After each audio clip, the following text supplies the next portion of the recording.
இந்த உலகத்திலேயே எனக்கு பிடிச்ச பொண்ணு ஒருத்தி இருக்கா. அவங்களோட பேர் என்ன? லோகநாயகி. இன்றைக்கு என்ன ஸ்பெஷல் உங்களுக்கு? எத்தனையா பிறந்த நாள்? 39. நாங்கள் வந்து ஜஸ்ட் சர்ப்ரைஸ் டெலிவரிலேருந்து வரோம். இனி பிறந்த நாள் வாழ்த்துக்கள். யார் அனுப்பியிருப்பாங்க சர்ப்ரைஸா? மகன் அனுப்பியிருப்பாரு. மகன் எங்கே இருக்காரு? வெளியில. வெளியில இருந்து வரல உங்களுக்கு? இங்கே நாட்டுக்குள்ளே இருந்தால் வந்துருக்கு.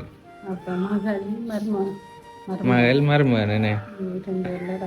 2 பேர். ஒரு ஆள் தான் செய்து. ஆ 2 பேரும் சேர்ந்தாங்க. 2 பேரும் சேர்ந்து செய்திருப்பாங்கண்ணே. சரி, உங்களுக்கு சாக்லேட் பாஸ்கெட் ஒன்று வந்துருக்கு, வாங்கிடுங்க. சாக்லேட் பிடிக்குமா? எந்த அளவு பிடிக்கும்? சாக்லேட்டோட எனக்கு முந்திரிய மறுப்பு அது தான் பிடிக்கும்ண்ணே. சரி, ஓகே. இன்னொரு கிஃப்ட் வந்திருக்கு, பிரித்து பார்த்தது யாருன்னு சொல்லுங்க. பிரித்து பார்க்கும் முதல்ல உள்ள என்ன வந்திருக்குன்னு நினைக்கிறீங்க? சாரி இருக்கு. சாரி என்ன? சரி, எடுங்க பாப்போம்.